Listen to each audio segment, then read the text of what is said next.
Halo teman-teman, balik lagi dengan SBM di sini. Kalian tahu nggak sih kalau Oda awalnya berniat menyelesaikan One Piece hanya dalam 5 tahun dan para Yonko adalah antagonis utamanya. Ceritanya harusnya simpel banget, yaitu pertarungan melawan Yonko. Namun tiba-tiba di tengah jalan Oda kepikiran konsep Shichibukai dan ngerasa konsep ini terlalu keren dan sayang banget kalau nggak dimasukin. Menurut One Piece Logbooks, tepatnya log ke-23, Shichibukai adalah faktor terbesar yang membuat One Piece berjalan lebih lama dari rencana awal. Karena konsep Shichibukai, bajak laut yang bekerja di bawah pemerintah dunia, cerita One Piece berjalan lebih kompleks dari rencana awal dan belum tamat juga sampai sekarang, padahal udah berjalan lebih dari 27 tahun. Oke, di video kali ini gue akan coba sebutin 7 perubahan yang dibuat oleh Oda pada cerita One Piece. Perubahan-perubahan yang sebelumnya nggak pernah direncanain sama sekali. Oke, sebelum mulai jangan lupa like dan subscribe dulu ya kalau kalian tertarik dengan info, analisis, dan teori-teori soal One Piece. Oh iya, gue juga mau berterima kasih kepada Luke the Zebek karena sudah traktir via Saweria. Kalau kalian mau traktir juga, link ada di komen ya. Oke, yuk kita mulai pembahasannya. Perubahan pertama yang dibuat oleh Oda adalah line up original Admirals. Menurut One Piece Magazine edisi 9, terlihat bahwa Shiki adalah bagian dari trio Admirals bersama Sengoku dan Akainu. Kalau kalian perhatiin gambarnya, kalian bisa menemukan tulisan Golden Lion Marine Case yang artinya pada saat menciptakan karakter ini, Oda sebenarnya ingin menjadikan Shiki sebagai bagian dari angkatan laut, tepatnya menjadi seorang admiral. Namun seiring perkembangan cerita, Oda mengubah peran Shiki secara drastis, yaitu menjadi bajak laut legendaris yang menyaingi Roger. Tapi gimana menurut kalian? Kalian lebih suka line up original Admiral versi resmi atau versi draftnya nih? Coba komen ya. Oke, lanjut, masih berhubungan nih, karena Shiki dan Sengoku awalnya direncanakan menjadi Admiral, Aokiji atau Kuzan awalnya direncanakan oleh Oda untuk menjadi pemimpin CP9. Masih dari One Piece Magazine edisi 9, kalau kalian perhatiin gambarnya, kita bisa melihat ada Saul, Spandain, Aokiji, serta dua karakter yang belum pernah terlihat dan namanya belum diketahui. Dari teks di sebelah mereka, terlihat bahwa Oda awalnya berencana menjadikan Aokiji sebagai pemimpin CP9, namun akhirnya dia membatalkan ide tersebut. Jika ide ini terwujud, cerita One Piece mungkin akan sangat berbeda, mengingat Kuzan di Final Saga akan punya peran penting jika kita mengacu pada panel ini. Oke, lanjut ya, masih berhubungan dengan CP9.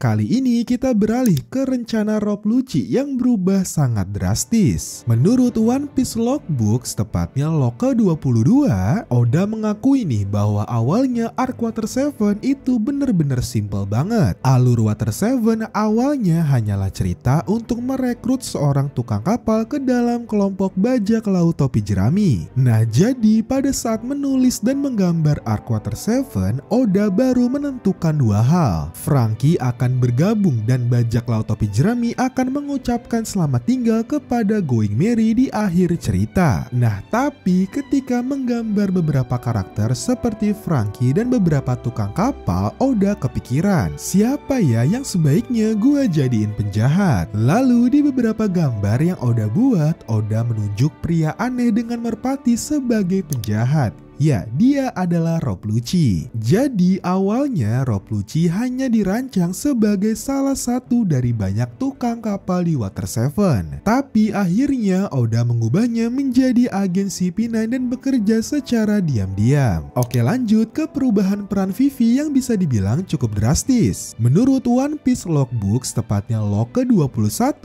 Oda mengakui bahwa keputusan menjadikan Vivi sebagai Putri Alabasta adalah keputusan yang dibuat di menit-menit akhir. Oke, jujur menurut gua cerita ini menarik banget. Jadi awalnya Oda tuh membuat karakter Miss Wednesday hanya sebatas agen Baroque dan sama sekali nggak mikirin kelanjutannya. Nah, kalian tahu lah ya kalau Miss Wednesday itu rambutnya diikat. Pada suatu hari ketika Oda memutuskan untuk menggambar Miss Wednesday dengan rambut terurai, Oda langsung kepikiran yang kurang lebih, kok ini orang kayak putri ya? Nah, akhirnya Sebelumnya, Oda membuat karakter Miss Wednesday menjadi seorang putri Arabasta bernama Vivi dan menjadi karakter yang sangat penting hingga final saga. Nah, dari sana Oda langsung mengubah sedikit alur cerita Arabasta, padahal sebelumnya Oda udah punya alur tersebut dari lama. Oke, lanjut ke Ace yang awalnya tidak pernah direncanakan untuk menjadi anak Goldie Roger. Mirip seperti Vivi, keputusan menjadikan Ace sebagai anak dari Roger juga receh banget sebenarnya. Jadi editornya Oda cerita nih di sebuah talk show pada tahun 2017.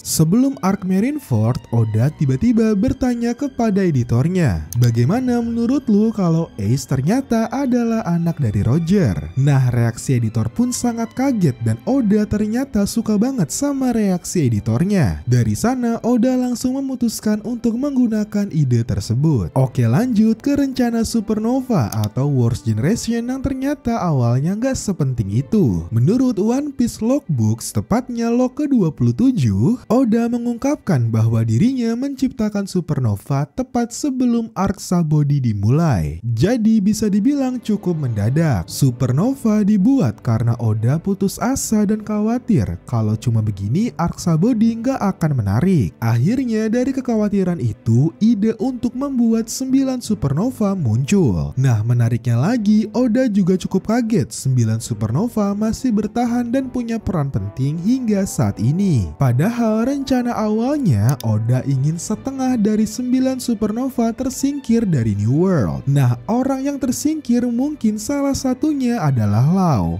Di sini Oda mengakui bahwa dia awalnya sama sekali nggak punya rencana untuk membuat Law menjadi karakter yang sangat penting.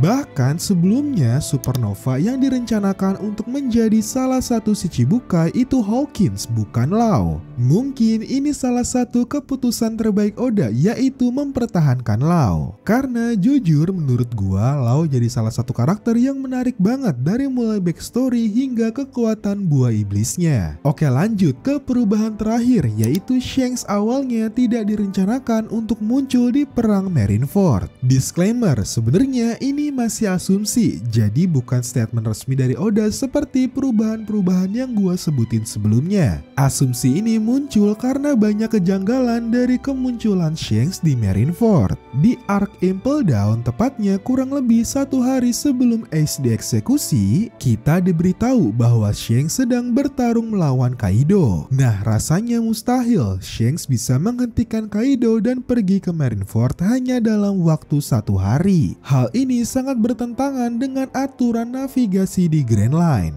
Karena kejanggalan ini, banyak fans yang berasumsi bahwa Oda awalnya nggak punya rencana untuk membuat Shanks muncul di Marineford. Ya, tapi balik lagi ini masih asumsi ya, karena bisa aja ternyata kapal Shanks punya teknologi canggih kayak Thousand Sunny. Walaupun begitu, menurut gua kemunculan Shanks di Marineford benar-benar momen yang epic banget dan jadi penutup yang sempurna banget buat arc Marineford. Oke, itu dia seluruh perubahan yang dilakukan oleh Oda pada cerita One Piece. Coba komen dong, menurut kalian masuk akal nggak sih Shanks bisa muncul di Marineford? Terima kasih sudah nonton video ini. Jangan lupa like, comment, share, dan subscribe supaya gue makin semangat bikin video.